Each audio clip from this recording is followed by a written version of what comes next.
In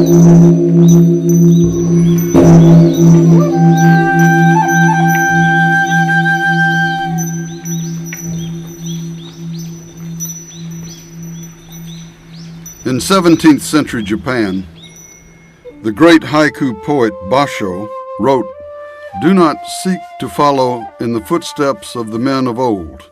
Seek what they sought." He was born into an already ancient culture where both Shinto and Buddhist philosophies permeated his world.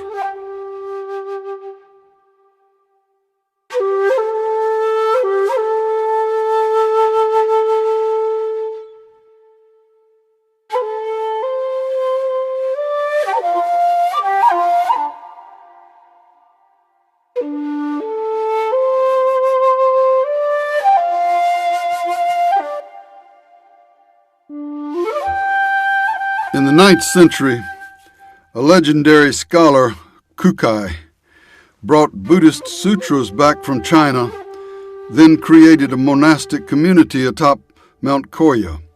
He went on to create a magical perimeter around the island of Shikoku, composed of 88 temples. This 800-mile-long chain of temples is now a well-established pilgrimage tradition.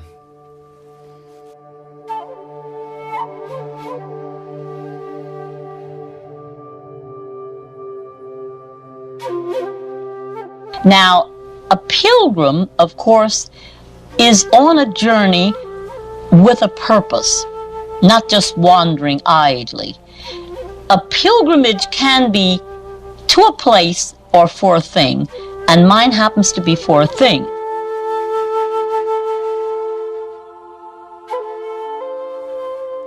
This documentary was born toward the end of the Shikoku pilgrimage after more than 3 decades of training in Japan.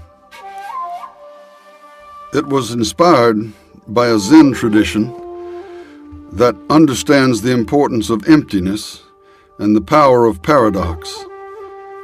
In this tradition, riddle is used as a vehicle of the mind. After 30 years of living in Japan, I decided to undertake a 1,300-kilometer pilgrimage, the traditional Buddhist pilgrimage around the island of Shikoku. I suppose I hoped that it would be a kind of a magic pill that would give me some kind of inner understanding, harmony maybe, peace. But that really wasn't the result. I ended up more keenly aware than ever that the world around us is spiraling into chaos. It came to me during the pilgrimage that perhaps all of these global problems that we're now facing represent some kind of a gigantic riddle that is for all of us on Earth to solve right now. And like any riddle, you can't solve it quickly and easily. You need to change your perspective to look at it from an entirely different way. As Einstein said, we cannot solve a problem from the same mental level that created it. And so we must seek answers from a different perspective.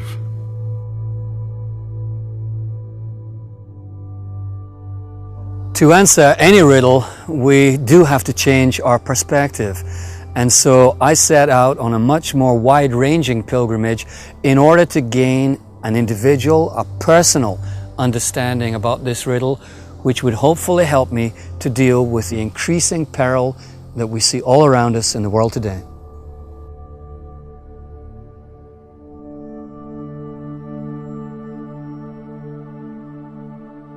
After 200 to 300 years of industrialization and technology, is that somehow in the process of creating the illusion of physical and material safety, we've created a kind of monstrous society which has almost completely severed its connections to the spiritual roots of all being.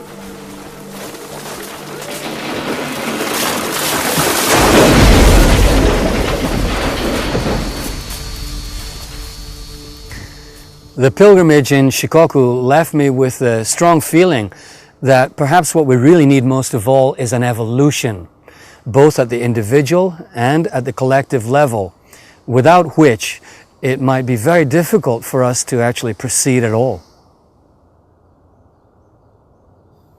Within this chaos that we're all faced with, the planet will inevitably change, and we will have to change with it. This demands of all of us an inner journey.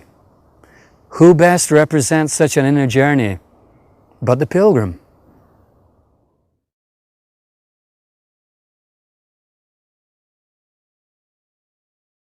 I finished counting the 25,000 miles toward the end of 1964. I have not counted miles since then.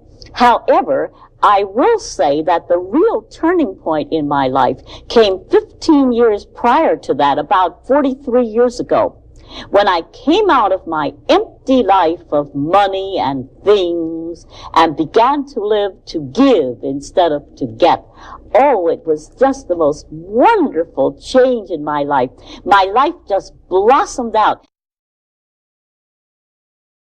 Long after I had finished the physical growing up and I had finished the mental growing up, I began the spiritual growing up, which takes you from the self-centered life into the life where you see yourself in proper perspective as part of the whole and work for the good of the whole. It was doing that growing and finding inner peace that prepared me for the pilgrimage that I walk today.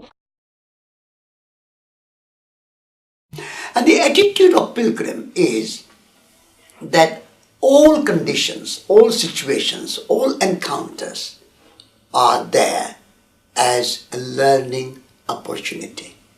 There are no encounters, no hardships, no difficulties to be avoided or discarded or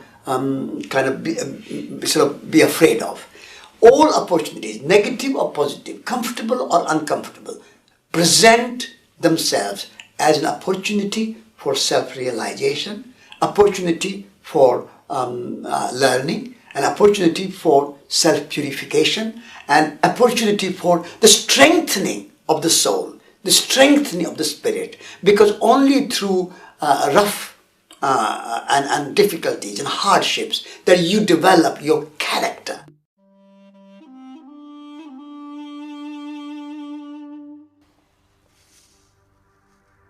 Rumi was a Sufi poet of the 13th century. He was a well-respected teacher with many disciples in Persia and beyond. Though his world was different, he faced the riddle of life squarely and has now become one of the most beloved poets in the world. He would always counsel us to awaken from the sleep of the normal mind and leap into the unknown territory, the vast inner regions of the soul. Faced as we are now by global breakdown in every sector, his voice from the past is as relevant today as it has ever been. Keep walking, though there's no place to get to. Don't try to see through the distances. That's not for human beings. Move within, but don't move the way fear makes you move.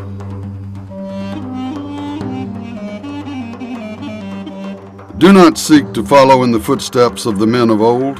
Seek what they saw. In our times, pilgrimage may still be a valid way of seeking what they sought, and if there is one place on the planet that epitomizes that, it is surely the Holy Land.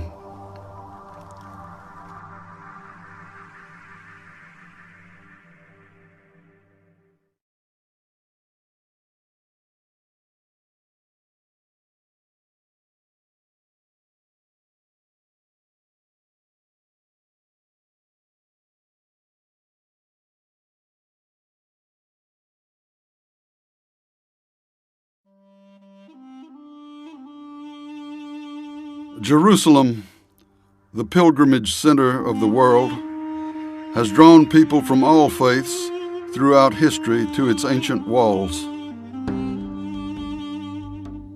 The three central faiths of Judaism, Islam, and Christianity here share Abraham as their common prophet, and their beliefs are founded on a unique relationship with the historical past and the prophetic future. They here live in a tradition bound by sacred time, where history still speaks in a clear voice from mosque to synagogue to church. Their roots were surely in the desert. Much of our modern world is moved by what happened in that desert long ago, whether we like it or not.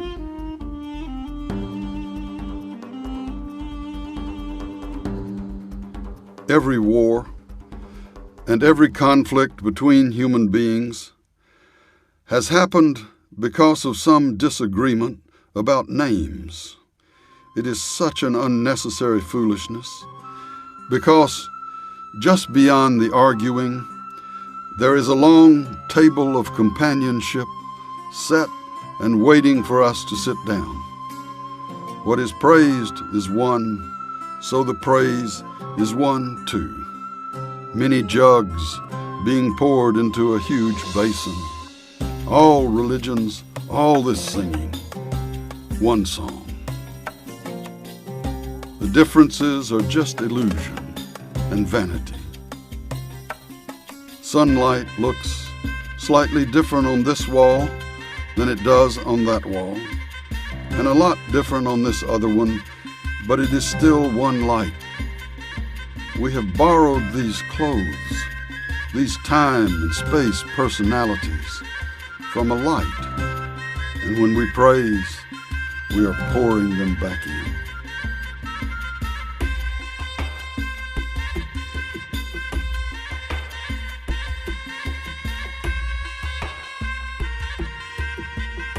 No one is more or less faithful than the other here, as the daily pilgrimage of a religious life is observed in all its minute details. Historical places have become sacred places through the devotion of centuries.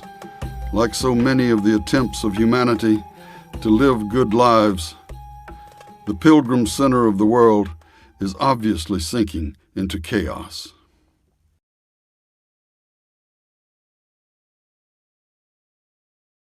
It seems that the best laid schemes of mice and men often do go wrong, and here it has led to the vying for sacred real estate and filling the pilgrimage center of the world with bullet holes, as Jerusalem eternally remains the apex of religious tension.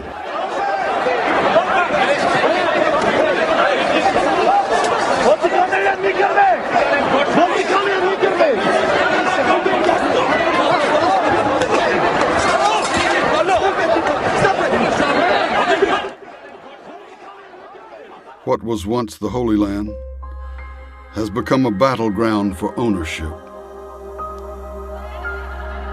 There exists a very negative aspect to pilgrimage that we might all want to do without. It is perhaps the attachment to places we deem more holy than others.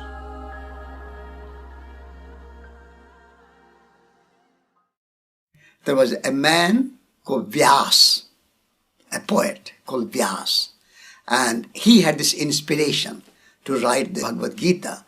So it's one of the great poems of our time. But when I say our time, it's a great poem of human history, human evolution. And in this, there's one simple message. And that simple message is message of detachment. Whatever is here is not yours. It belongs to itself. Universe belongs to itself. You belong to the universe. Universe does not belong to you. So all our pain, all our suffering, in this pleasure we take, this is mine. This is my husband. This is my wife. This is my son. This is my daughter. This is my house. This pleasure we think we take in our possessive attachment is the source of our pain. And therefore, detachment, meaning just celebrate. Detachment does not mean denial. Detachment is to celebrate without being enslaved. Attachment is enslavement. You become slave of your idea that it belongs to me. So this is a kind of freedom. Detachment is a sense of freedom. And so you are free from this burden you carry on your shoulders. This is mine, mine, mine. It's an egotistical burden. William Blake once said, "He who binds himself to a joy doth the winged life destroy. He who kisses the joy as it flies lives in eternity's sunrise." The attitude of a pilgrim is never to get stuck to one lifestyle, place, person, or object. Keep moving, keep evolving, and embrace fully the sacred dance of life.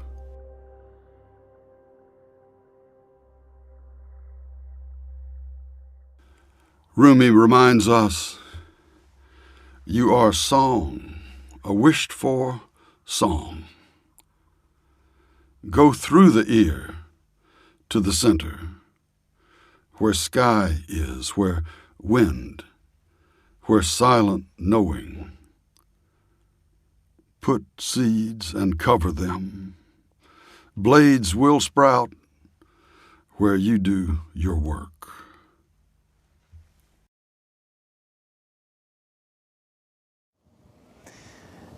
The pilgrimage tradition to Jerusalem and to Israel in general has been going on for thousands and thousands of years.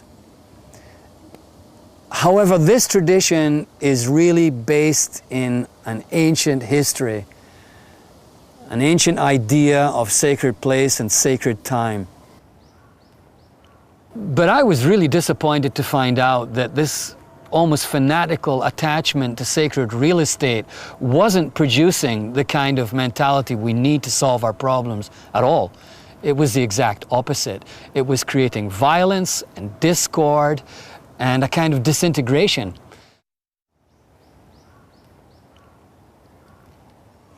I expected to find out more about the heart of a pilgrim here, but actually it seems to me that in Israel the pilgrim mode is not working at all.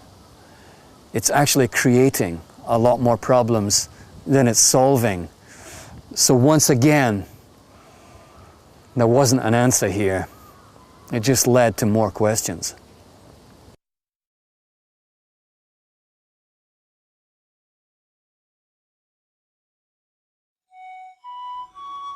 Not Christian or Jew or Muslim, not Hindu, Buddhist, Sufi, or Zen, not any religion or cultural system. I am not from the East or the West, not out of the ocean or up from the ground, not natural or ethereal, not composed of elements at all. I do not exist, am not an entity in this world or the next, did not descend from Adam and Eve or any origin story. My place is the placeless, a trace of the traceless, neither body or soul. I belong to the beloved, have seen the two worlds as one, and that one call to and know, first, last, outer, inner, only that breath, breathing, human being.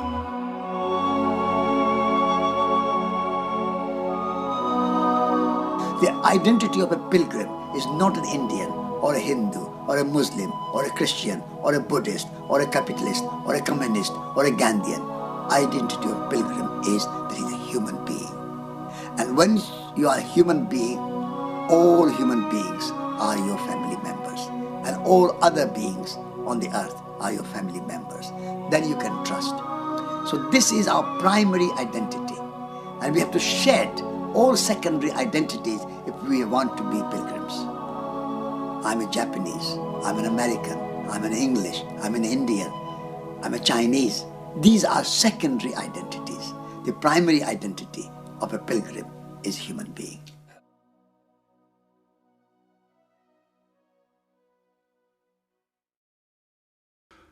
Perhaps if we more closely identified ourselves simply as human beings, we would not see the separation and bloodshed that we see the world over, even in the most highly regarded sacred places.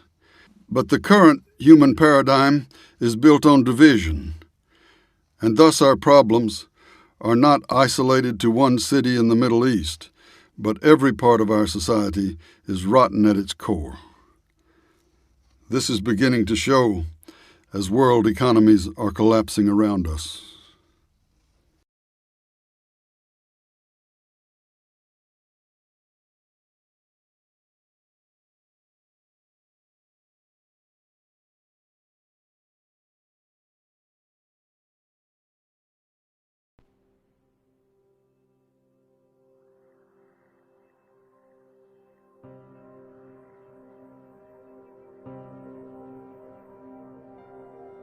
The unraveling of the financial markets, all based on this invention of a couple of grad students from MIT in the early 90s. I mean, that's what it's all about. I mean, a lot of people don't understand how, in a way, infinitely complex it is, but how simple in its essence. And its essence is simply the idea that mortgages and debt could be insured, so that you could take on more and more debt because you were paying some company to insure your debts so that the debts wouldn't default. So the more confident you were, the more debt you were willing to take on.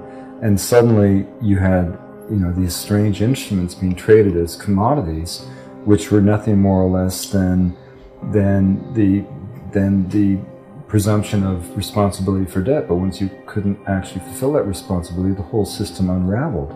So this idea that, for example, an insurance company would go into the business of insuring debt as opposed to insuring property or whatever. The problem is that if my house burns down, the insurance company's on the line for one house. But if that company is insuring massive arrays of debt, and the thing starts to unravel, the whole system sort of falls apart. And that seems to be what's happening.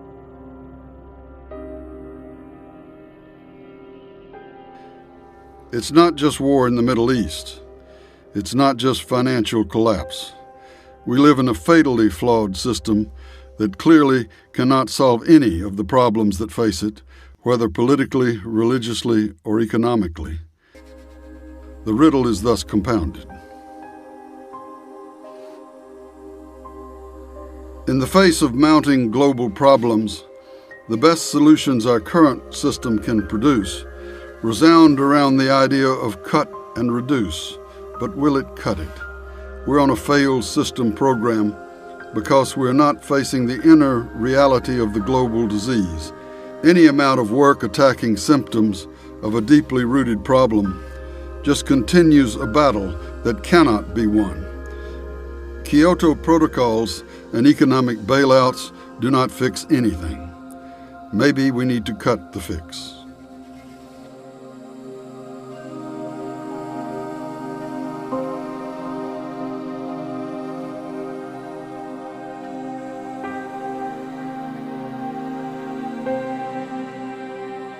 And when you look at our society and you say, well, we're at the brinks of destruction, the biological structures, our environment is falling apart, our society, even our financial structure is falling apart, everything is falling apart.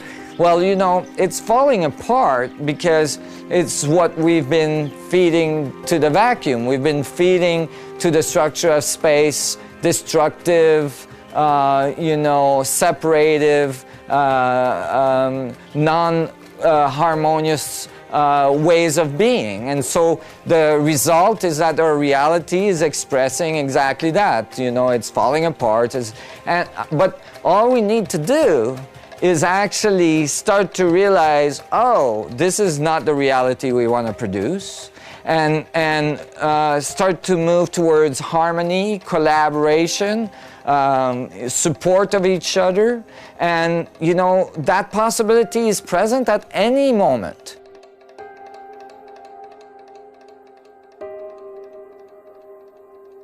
Now, I realize that in working for the outer peace, the most valid way to work is on the inner peace, because every human being who finds inner peace, of course, will bring the world that much closer to the outer peace. In fact, you can work for peace right where you are, in your own surroundings. You can be a peacemaker, of course, wherever you are. And every time you succeed in bringing harmony into any inharmonious situation right where you are, you have made a contribution to the total peace picture. So I would say you begin working in your own life, and when you have enough peace there, you begin working in your own surroundings.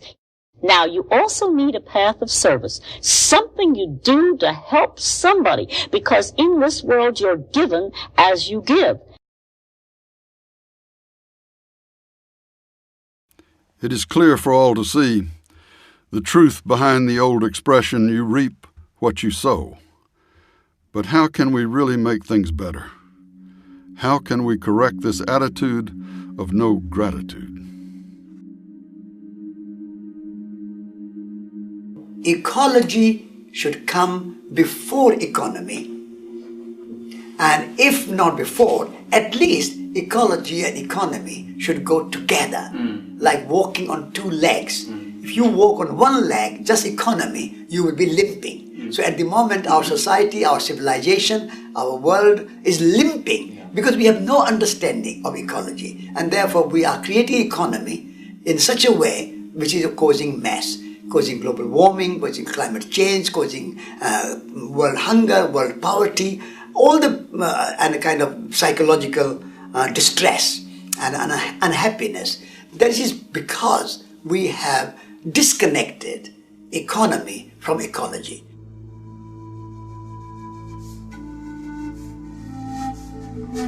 There is no such thing as an action or a lifestyle without consequence. So the consequence of this lifestyle is to be realized.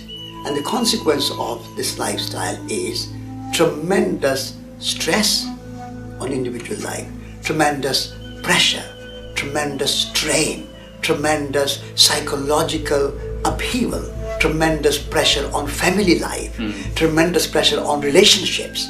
And therefore, if you have cars and computers and televisions and all the other paraphernalia, but no happiness, no relationship, no friendship, no family, then that consequence will be realized and felt. So at this moment, many people are realizing that I have everything and I'm not happy. So how can I create a new life which is simple but elegant?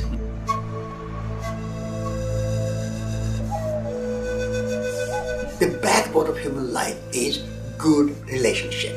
Good relationship with yourself, good relationship with your fellow human beings, whether it's your beloved person of your life, or your children, or your mother, your father, your neighbors, your friends, and a good relationship with the land, with the animals, with the trees, and the beauty of the place where you. So only through relationship that you can find that sense of fulfillment and joy and happiness.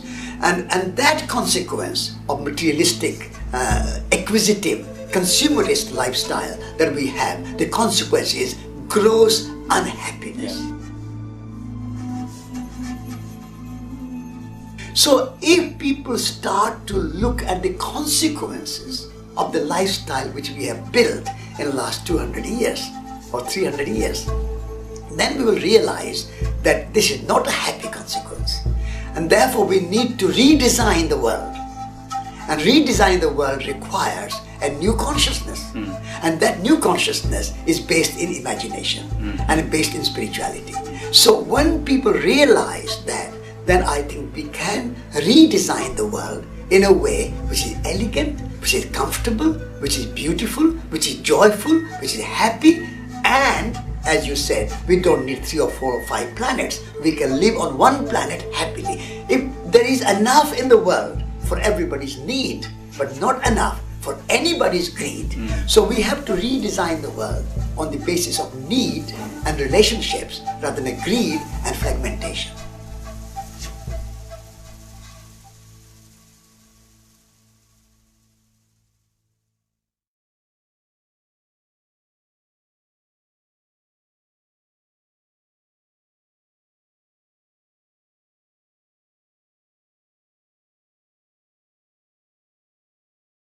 Well, I think the human race is reaching a very important moment, a point of culmination, and that's why in my work I call it the crossing of the event horizon. We're at this very important moment in our evolution where we have a choice. We can self-destruct, we can continue to do what we have been doing, which is based in competition, in war, in scarcity, or we can learn very important lessons. We can develop new understandings of our universe, realize the connectivity of all things, realize the structure of the vacuum, how we came to be, what is our relationship to the universe. All that is available to us. And so it's a choice we have to make. We're at this crossroad.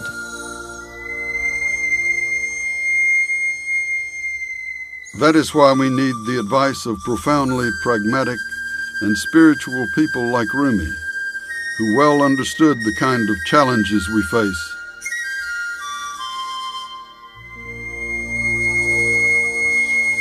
Why does the soul not fly when it hears the call?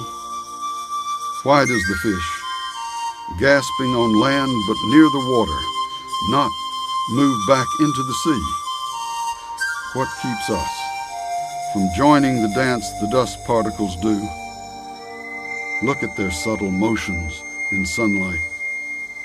We are out of our cages with our wings spread, yet we do not lift off. We keep collecting rocks and broken bits of pottery, like children pretending they are merchants. We should split the sack of this culture and stick our heads out.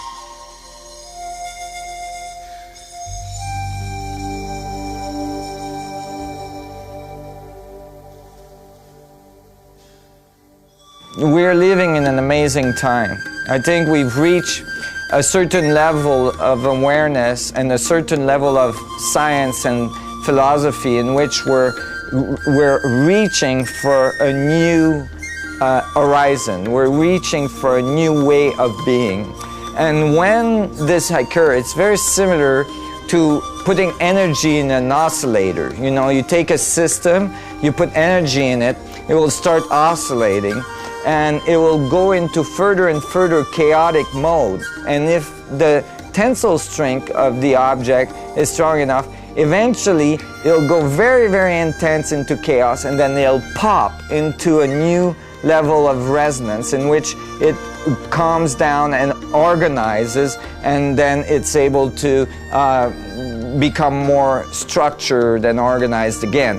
And I think humanity as a whole is actually at that very intense moment of increasing chaos, because more and more information and more energy has been fed into our system and into our society and into each individual, and we're actually moving to that point where it feels like everything is going to blow apart, and it may, or it may, if we're able to maintain and to connect and to learn to collaborate and to learn to move into new levels together, we'll be able to pop into this new level where everything becomes organized and harmonious again. Everything appears to be merging toward such an outcome, but despite very advanced sciences, we continue to hold very flawed concepts, even of our larger environment.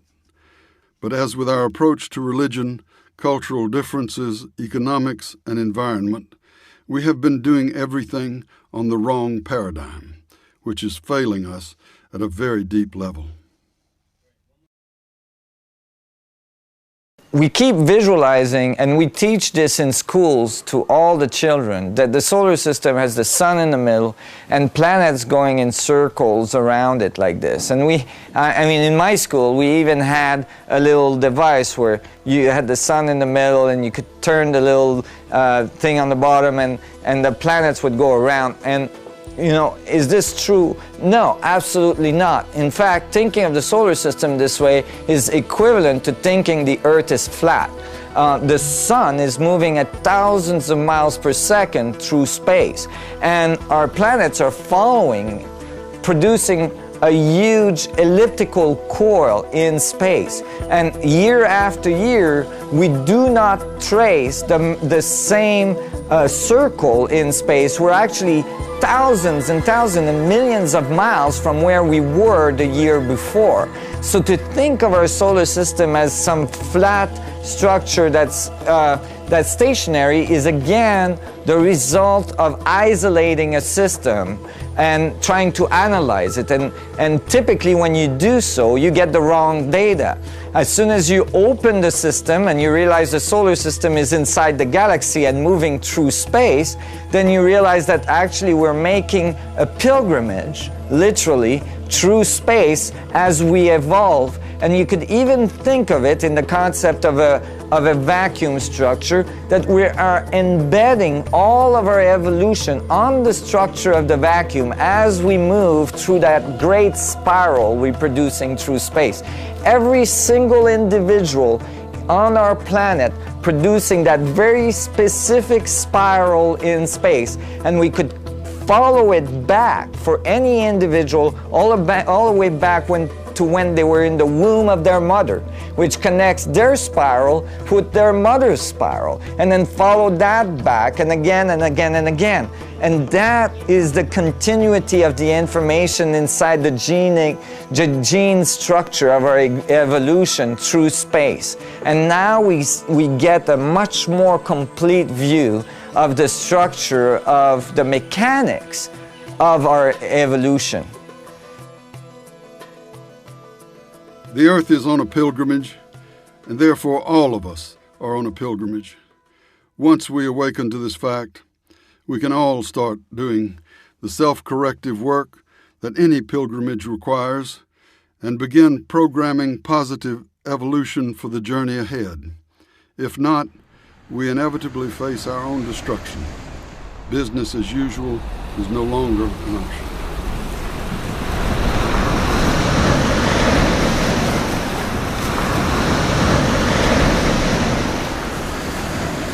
History and time itself may be coming to an end. And it just may be that we, you and I, our generation, our time, and all alive in the world today are living in the end of times as they have been construed and understood up to now, and that a huge phase shift is coming, and we're poised just on the edge of that. And how appalling it would be to face such a phase shift without any idea or any preparation whatsoever. We're completely ignorant and unprepared for what is to come. The end of a cocoon does not mean the death of the moth. This is extremely important to hold in mind when we discuss the taboo of end times. It is surely because we cling to the shell that has held us this long that we are in denial about the inevitable metamorphosis.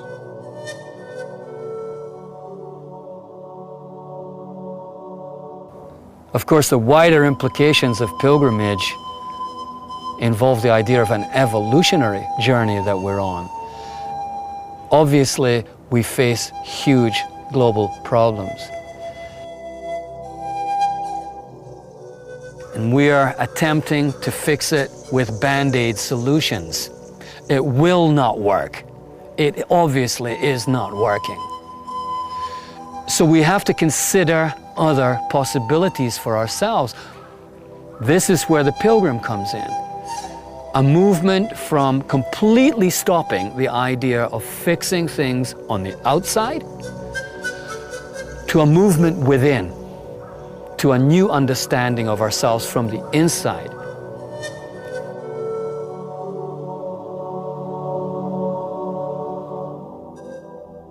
Even world leadership seems to be aware of the fact that we're just putting band-aids on the problems here that we're facing. I think Barack Obama had actually said that when you are getting towards the edge of a cliff, it doesn't matter if you're driving an SUV or a hybrid, you've got to change direction. But what does this change of direction mean for us? I think for me, it means to stop trying to fix things on the outside and to change direction by going to the inside. And this connects us to the idea of an inner evolution that is absolutely vital to our survival as a species. I think we have to transform or we die out.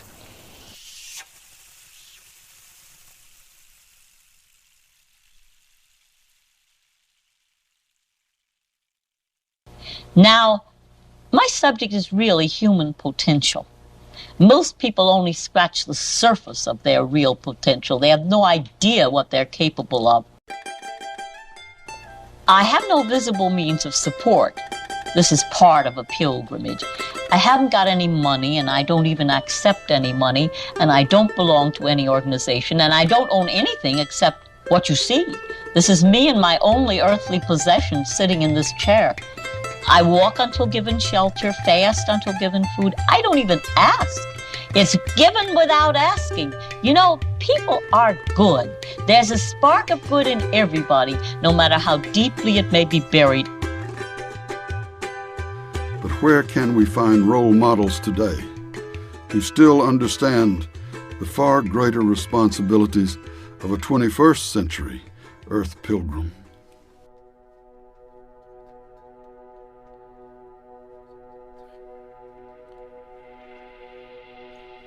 There is a community of the Spirit. Join it and feel the delight of walking in the noisy street and being the noise. Drink all your passion and be a disgrace. Close both eyes to see with the other eye. Open your hands if you want to be held. Sit down in this circle. Quit acting like a wolf and feel the shepherd's love filling you. At night, your beloved wanders.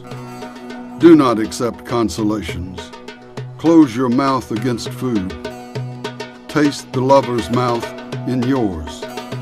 You moan, she left me, he left me. 20 more will come. Be empty of worrying. Think of who created thought. Why do you stay in prison when the door is so wide open? Move outside the tangle of fear thinking. Live in silence. Flow down and down in always widening rings of being.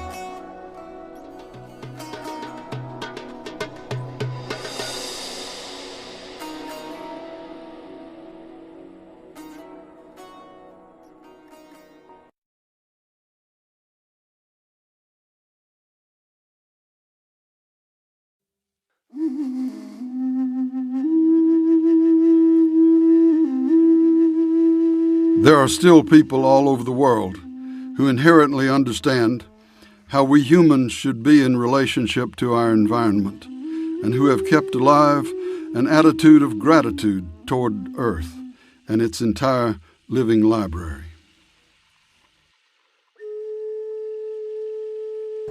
No, pero los primeros humanos, los primeros andinos, valoran, como ahora seguimos respetando, conservando la naturaleza. Igualmente se dice que los primeros hombres andinos, inclusive algunos que vivían en la selva, tenían gratitud a la Pachamama. La Pachamama no es tanto así un dios, no es una persona, es todo, es el complemento armónico que existe en el cosmos, ¿no? El sol es parte, la luna es parte, es un padre, es una mamá, ¿no? Por eso en quechua es Intitaita, Mamaquilla. Hay las estrellas que son hermanos, los cerros, los apus, que son protectores. Los lagos igual son abuelos, son abuelas que nos dan la vida, nos apoyan la vida. On the other side of the planet, Rumi knew this because he was passionately connected to the heart. He reminds us constantly that it is there we must look for answers. What is the heart? It is not human, and it is not imaginary. I call it you. Stately bird, who one moment combines with this world, and the next passes through the boundary to the unseen.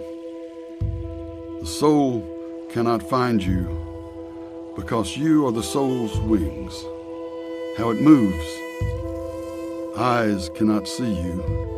You are the source of light. You are the one thing repentance will not repent, nor news report. Spring comes. One seed refuses to germinate and start being a tree. One poor piece of wood blackens but will not catch fire. The alchemist wonders at a bit of copper that resists turning to gold. Who am I that I am with you and still myself? When the sun comes up, the complicated night mind of the constellations fades. Snow forms do not last through July. The heart quality embodied by our master Shams Tabriz will always dissolve the old quarrel between those who believe in the dignity of a human being's decisions and those who claim those are all illusion.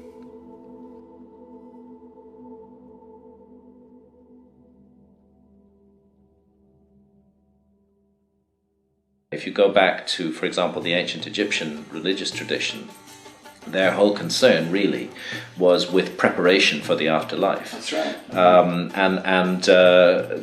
This involved intense spiritual journeys, which had to be made so that one could have experiences that would actually prepare you for the mysterious realms that lie beyond life, and that's where ancient Egypt is gone. We may refer to its books, we may refer to its literature. But the living experience of exploration of other realms, who can we turn to in our world today? Only to the shamans, right, who do that as part of their daily bread. That is part of their everyday life, is the exploration of other realms. And I often feel that we in the West, in the industrialized, the technological countries, are really children by comparison with the shamans. We're taught to believe that our cultures are so superior because of their technology, but incredibly inferior, in my view, in terms of spiritual exploration. And if we really want to be pilgrims in the truest of senses, then we need to listen to what the shamans have to teach us. Huele, huele medicina, huele, huele medicina, huele, huele mariposa, huele, huele mariposa. This tradition of the use of this cactus has been going on 5,000-6,000 years. A very old tradition. My understanding of where I've interacted with these people and asked them about their medicine, they feel that our state of well-being, if it becomes out of balance, if the material and the spiritual realm become out of balance, we're too preoccupied with the relative field, it throws the body out of balance, and it's going to result in sickness in whatever fashion it comes. So if you go into the jungle and say, I need healing or I need cleansing, they're going to give you something that's going to make you throw up, or that's going to make you shit. They're going to clean you first. And maybe that is sufficient to bring these two elements of man into balance. And you go down to those shamans and you start talking about these as being drugs, and you're going to get a mouthful from these boys. It's like this is some kind of mental conditioning from your world, but this is a plant of this world, of the new world, and this is a sacred medicine. It's to be treated as such. It's to be regarded as such. And so as we're preparing the medicine and putting it in the pot and boiling it up for hours, it's important that we put our own good intentions for good and responsible use of this, because we are the current day tenants or adherents or making use of this tradition. Let us honor it fully.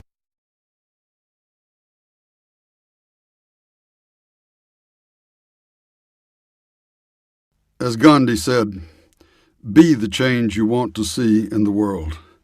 And in wishing for a more balanced, harmonious state of humanity, it is essential to seek that state within yourself first.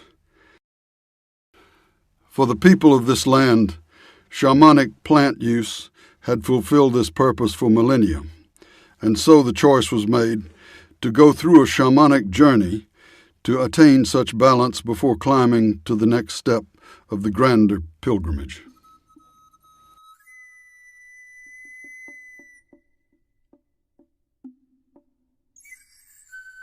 And like any journey, even a physical journey in this world, we must prepare ourselves for it well.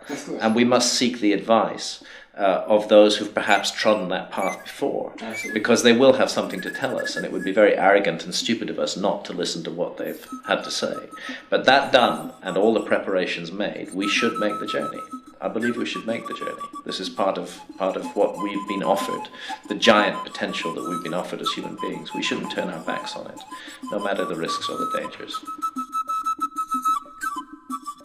In a deserted pre-Columbian sanctuary, in the sacred valley of the Incas, pilgrims would do ceremony using the revered cactus washuma to maintain their balance and connection with Pachamama.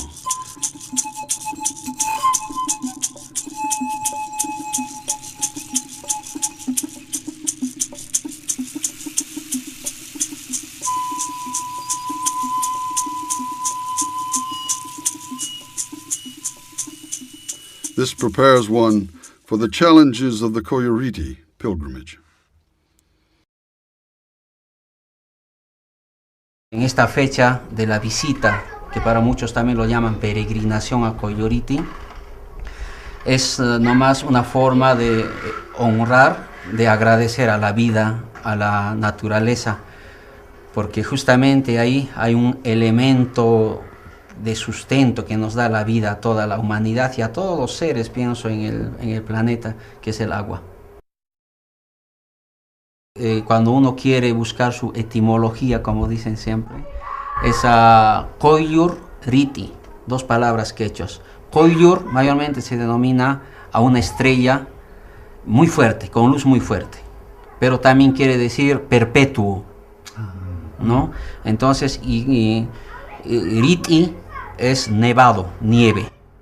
Entonces, y Apu es la nominación que se le da de respeto a una montaña, se le hace sagrado.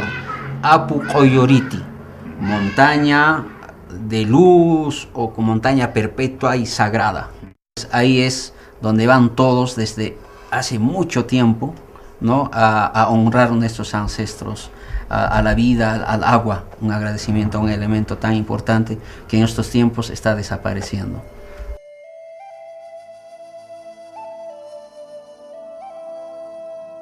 Aquí en la sociedad, en el mundo andino, existió un orden de vida, un agradecimiento, un balance muy bonito llamado Aini. Aini, ¿no? El Aini es saber ayudarnos, saber compartir, ¿no? Brindar tu vida, sacrificar tu vida uno y otro. Y eso es, por ejemplo, lo que hace el agua. Su propia existencia está matándose incluso, ¿no? Por mucha gente que no es consciente que la naturaleza es tan sagrada. La Pachamama es tan importante para la vida. Los llamados también como recursos naturales para los que piensan en la industrialización, en el desarrollo, pero no la respetan, ¿no? Están extrayendo, están destruyendo, hay un descontrol, una desmedida explotación. Entonces nosotros, es como decir, el Apu, la Pachamama está sufriendo, está siendo destruido. Y siento yo cuando voy ir y decirle, no, yo te ayudo en tu dolor. ¿Por qué? Porque yo sí te reconozco que tú das a la humanidad mucho con tu agua, con tu protección, con tu vida, con tu luz, con tu transparencia, ¿no? Y entonces esa es la forma del Aini para nosotros. You know, southern Peru exemplifies this. You know, that the notion that the earth is animate and alive is not a metaphor. People literally believe that the earth is alive, responsive to the human aspiration, even as a human destiny is wrapped up in a reciprocal relationship that implies obligations to the earth itself. So that every community in the Andes is dominated by a sacred mountain known as an Apu. And as long as you're in the shadow of that Apu, it will direct in some way your destiny. Now, this is not that esoteric a notion in the landscape in which the mountains quite literally create the weather. In an agricultural civilization and a set of communities in which hail can wipe out a crop in 15 minutes.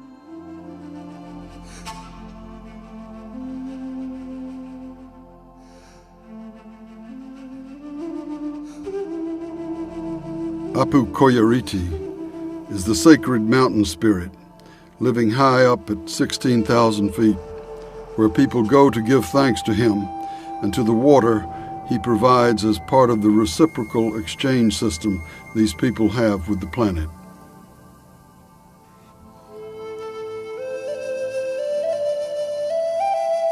The key to any pilgrimage, in whatever shape or form, you don't have to be on a mountain, you don't have to be in Peru, you could be walking to your workplace, going to your dance hall. I mean, once you understand what the pilgrim encompasses, and you understand that we can only ever take one step at a time. You can't take two or three. And by only taking one step at a time, doesn't matter how tired you are, doesn't matter how depressed you are, doesn't matter how whatever you are. If you can just do the one, you can do the other. And if you can do the other, you can do the next one. And I don't know how high we are now, but yeah, it's getting pretty thin. Feels beautiful though. Feels beautiful to put one step ahead of another here.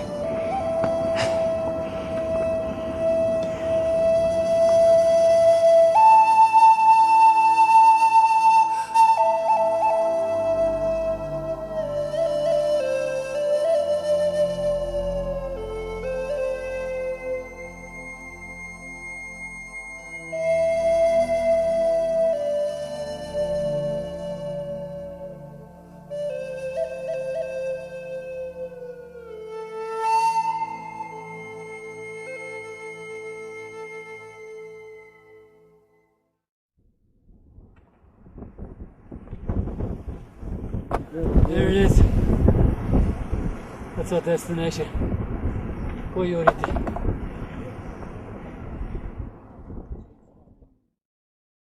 Each year, 60,000 pilgrims gather here in the sacred valley of the Sinacara, cradled by the three tongues of the great glacier. In a fantastic fusion of Christian and pre-Columbian ideas, these pilgrims from every part of Peru come bearing the hopes and wishes of their villages to celebrate and give thanks on their behalf.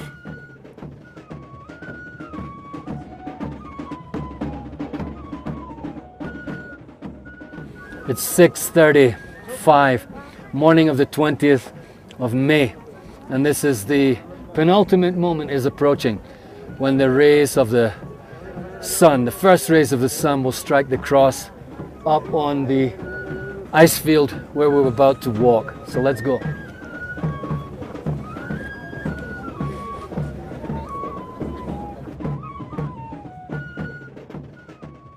Since the infusion of Christian ideas brought by the Spanish, this festival has adopted the syncretic worship of Jesus alongside praise of the mountain deity and the vital sustaining element, water. But throughout its history, nothing has changed the basic core attitude of reverence and respect for nature and the unseen world.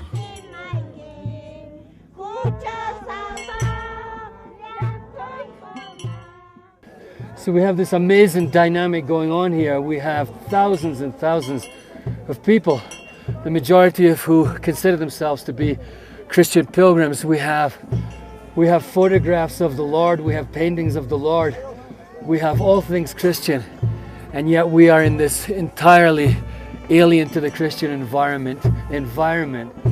So it really is an amazing blend of cultures, of belief systems.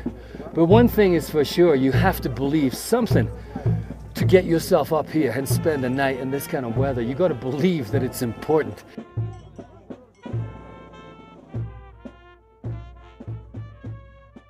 Relying on only the most basic necessities, these simple, hardy people embrace the severe conditions of high altitude, many of whom wear only sandals made of tires.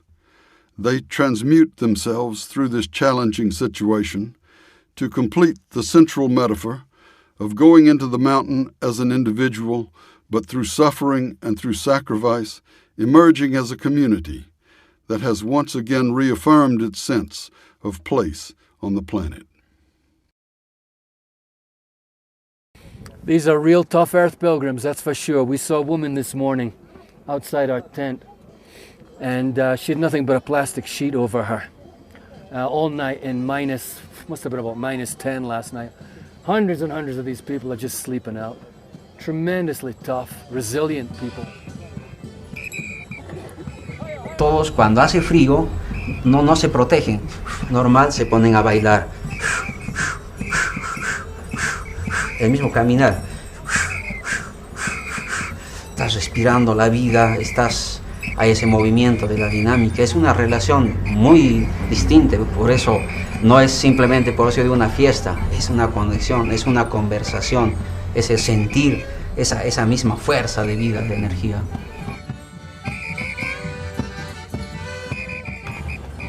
The concept of our journey, the Earth Pilgrim's journey, is closely related to the idea that our entire planet, Earth, seems to be preparing to go through her own, perhaps dark night, her own shivering night, her night of hyperventilation. I feel many changes coming to our planet. But when I see these people here who can survive on so little, with so much power and so much dignity and so much peace, there is no feeling here. Everybody's going through difficulties, not just me. People who've taken their families up here, babies who may be sick, people who don't have enough to eat, have come up here against all odds to celebrate life, to celebrate this beautiful planet, this incredible, astonishing place.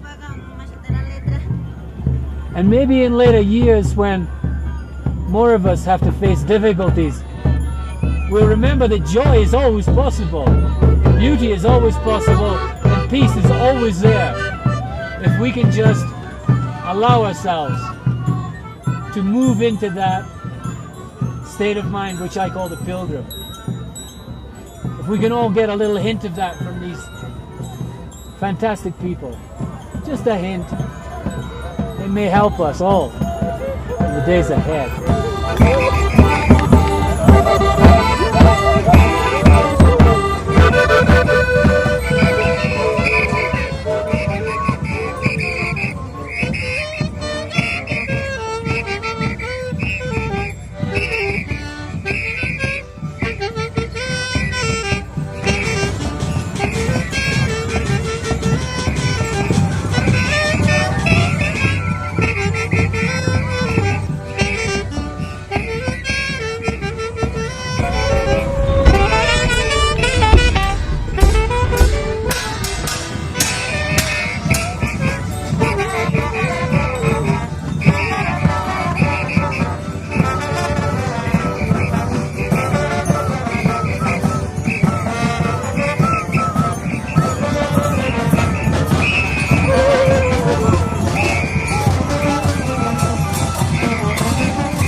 body resonates.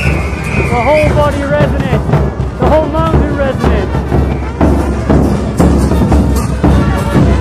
I can feel it in every cell.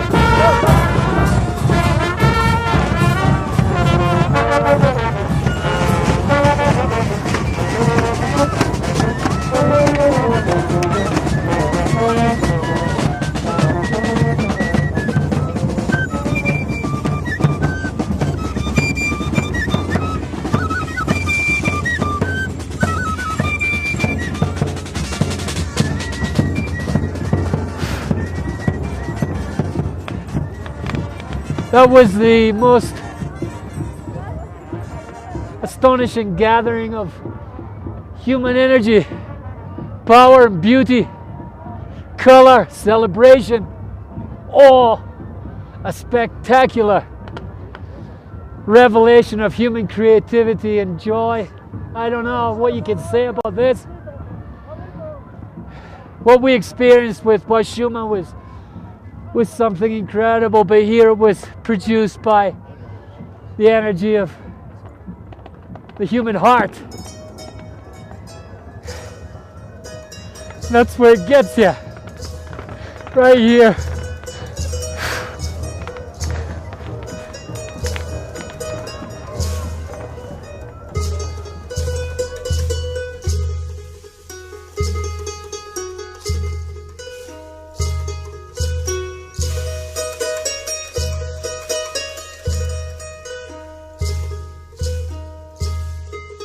The fact that close to 60,000 people still choose to honor God and the earth in this way suggests that a walk your talk gratitude is not a question of economics or politics, but more a change of heart. If you really believed that receiving sustenance depended on expressing thanks to the environment, then perhaps you would dance and sing almost until your last breath, knowing that your pilgrimage had meaning and power and made a difference.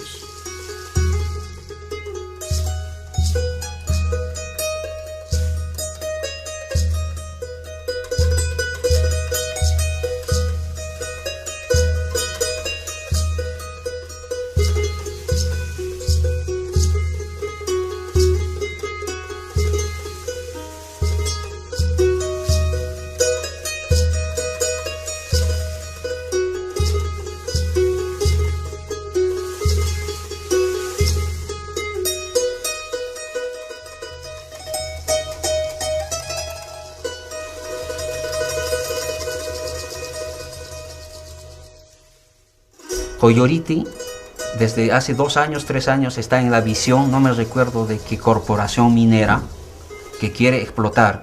Y hay un proyecto, es destruir toda la montaña, porque hay mucho mineral ahí.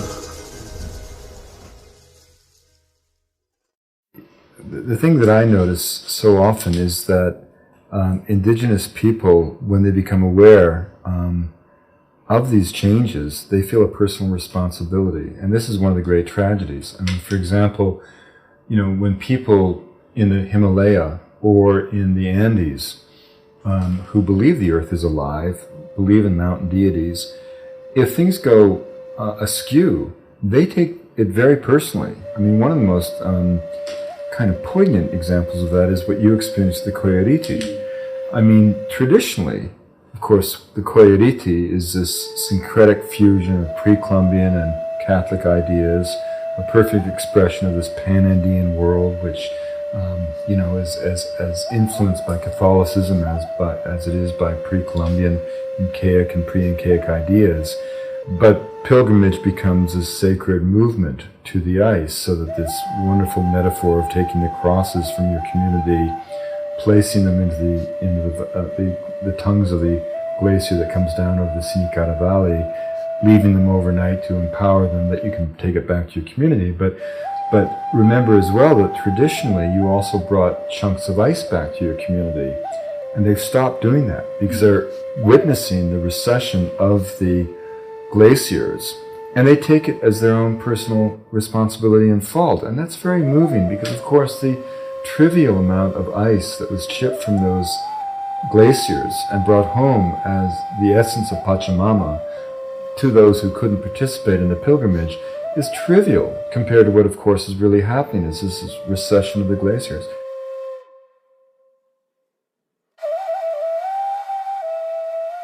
From the old world to the new, environmental degradation is coming at us all like a wave, and it now seems that this ancient festival will soon run out of the sacred ice it is based on. It seems that no amount of true pilgrimage energy can even touch what we are all up against.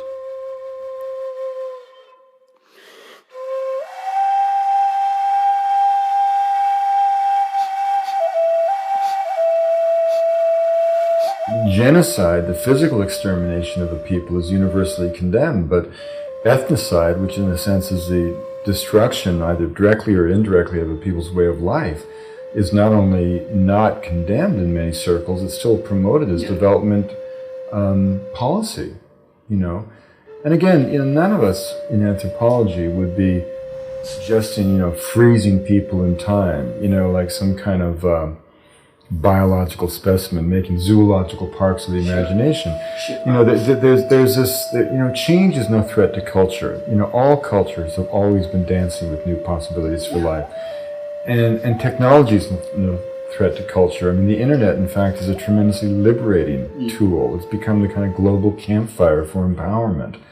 And I always said, you know, that, you know, Lakota Sioux didn't stop being Sioux when they gave up the bow and arrow in favor of the rifle any more than American or Canadian farmers stopped being Canadian or American when they gave up the horse and buggy in favor of the automobile. It's so important that, you know, we have this idea that these cultures are delicate or fragile, destined to fade away, and it's simply not true. They're not threatened by change, they're not threatened by technology, they're threatened by power. In every case, these are dynamic, living, independent peoples who are being driven out of existence by identifiable forces. And that, as I've written, is actually an optimistic observation because it suggests if human beings are the agents of cultural destruction, we can be the facilitators of cultural survival. You know, if this process is you know, somehow coming out of the natural world, there's nothing we can do about it. But that's not the case. And so we have choices. And the choices isn't to freeze people in time, it's to ask ourselves, what kind of world do we want to live in? How do we create a truly multicultural, pluralistic world in which, you know, we can benefit from the collective experience and knowledge of all peoples?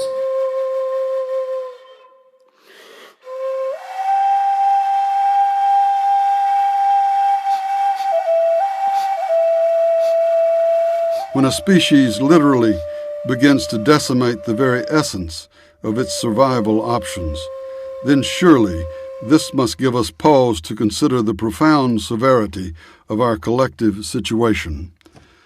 Since we continue to do this apparently without compunction, it suggests either species-wide madness or something entirely different, something we may not have seen coming.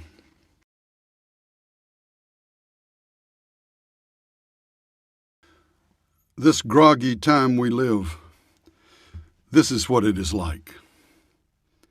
A man goes to sleep in the town where he has always lived, and he dreams he is living in another town. In the dream, he does not remember the town he is sleeping in his bed in. He believes the reality of the dream town. This world is that kind of sleep. The dust of many crumbled cities settles over us like a forgetful doze, but we are older than those cities. We began as a mineral. We emerged into plant life and into the animal state, then into being human, and always we have forgotten our former states, except in early spring when we almost remember being green again. Humankind is being led along an evolving course through this migration of intelligences. And though we seem to be sleeping, there is an inner wakefulness that directs the dream. It will eventually startle us back to the truth of who we are.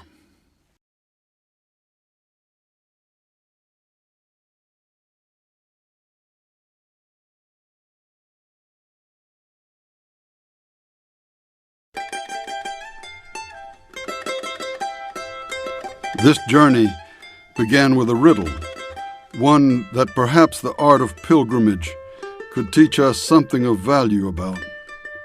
The riddle is not answered in words, but in a change of attitude, an inner and outer movement toward sustainably sincere gratitude. The Earth Pilgrims we must become, embrace all these changes with enormous hearts.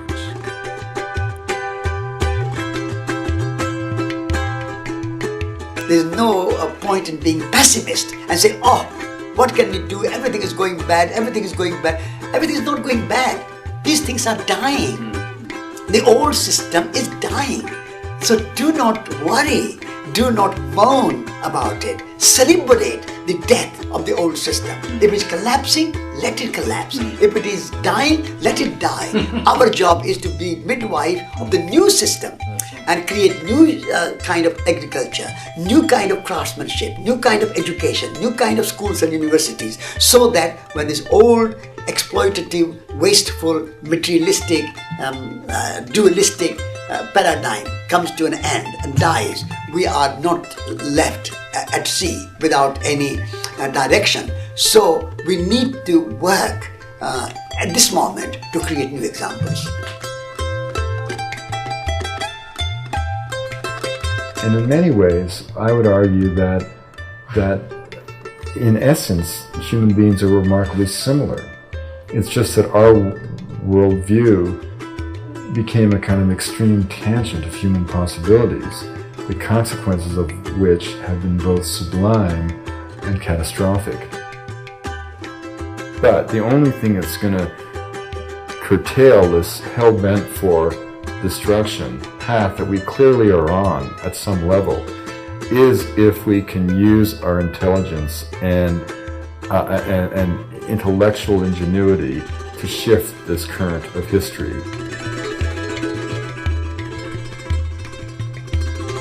If I had one legacy to leave for humanity, it would be to tell people, to make people experience and understand that they are not isolated, that they are not an isolated system. They're connected through the vacuum structure to all things in the universe. They're part of this amazing continuum from infinitely big to infinitely small, from the subatomic particles to universal size, and they're in this wheelworks of nature, and they're influencing the vacuum, and the vacuum is influencing them in this amazing, infinitely continuous loop of information, learning about itself.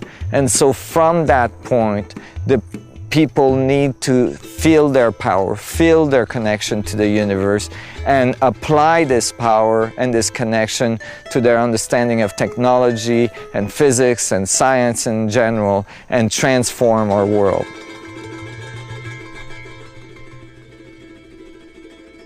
And what's the whole point of all of this? What's the point of doing any of this? Why not just sit at home? The point was to learn and to grow and to develop, and hopefully at the end of the process to be a better, perhaps even a more evolved person than I was at the beginning. What I've discovered as I've gone along is that there's an inward journey that we need to pursue, which is part of the pilgrimage process.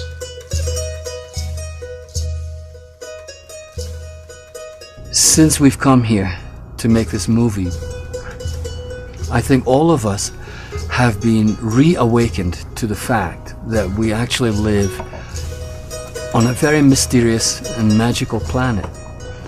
And for thousands upon thousands of years, people were in contact, actually living within that magic. The spirits of the mountains, the spirits of the land, the spirits of the plants. These true Earth Pilgrims, the people who have always had in the Sacred Valley a relationship with Pachamama, which again, most of we modern people have completely forgotten. We've lost the mystery, we've lost the magic, and we've forgotten Pachamama. And these are rather important things. That's what we found when we came here. And step by step, we were, as pilgrims, we were led through a process that would allow us to fully experience our time here. And in a sense, step out of time. That's the name of this valley. Into a world of reverence for nature, a world of true magic. We have been allowed to be part of, to make this documentary. And on this, our last day, a great day of celebration, we share with each other how much we have been blessed by this land, truly blessed by this land. And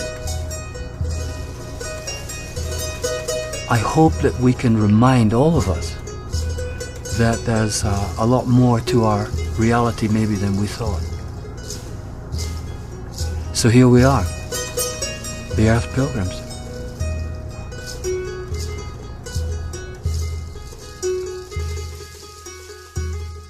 This is the sacred place, and we are all here pilgrims. And we become pilgrim by realizing that we are pilgrims. There's nothing else that we need to do. We don't have to go for training. We don't have to go to university. We don't have to read books. We just have to realize, the moment we realize we are pilgrim, we are pilgrim. That's all there is. It's a simple, very, very simple message. So we are all pilgrims, and I am an Earth Pilgrim.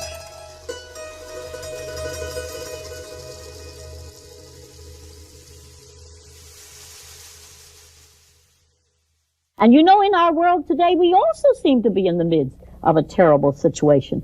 Trouble here, trouble there, violence in our own streets, but we cannot evaluate it while we are so close to it. There is darkness in our world today, yes. It is due to the disintegration of things which are contrary to the divine law of love. But let us never say hopelessly, "Well, this is the darkness before a storm." Let us rather say with faith, "This is the darkness before the dawn of a golden age of peace, which we cannot now even imagine. For this, let us hope and work and pray."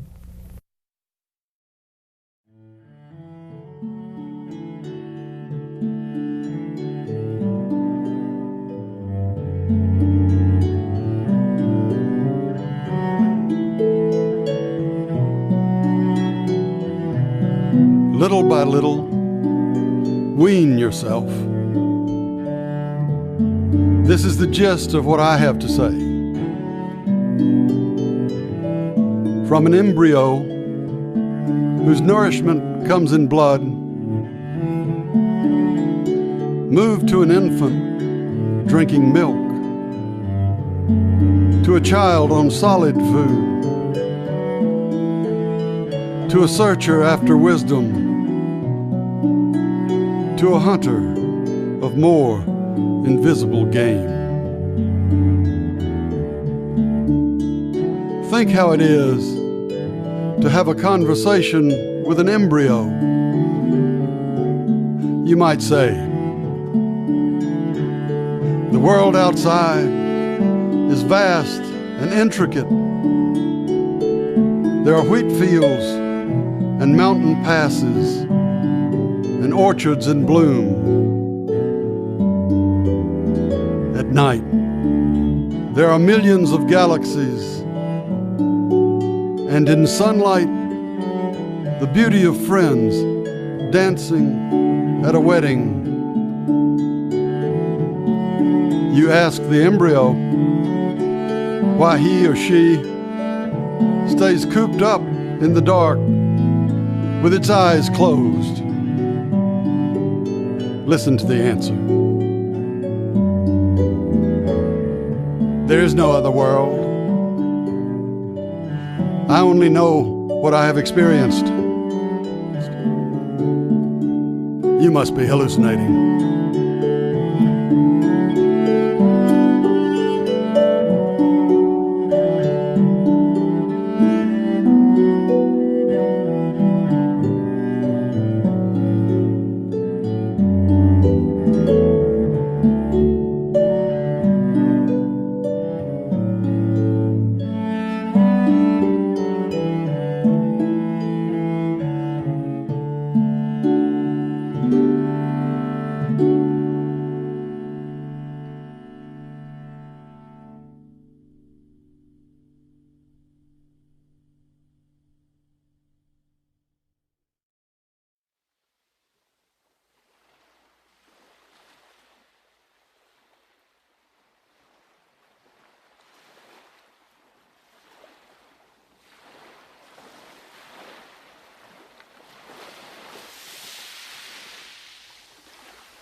Out beyond ideas of wrongdoing and right doing, there is a field.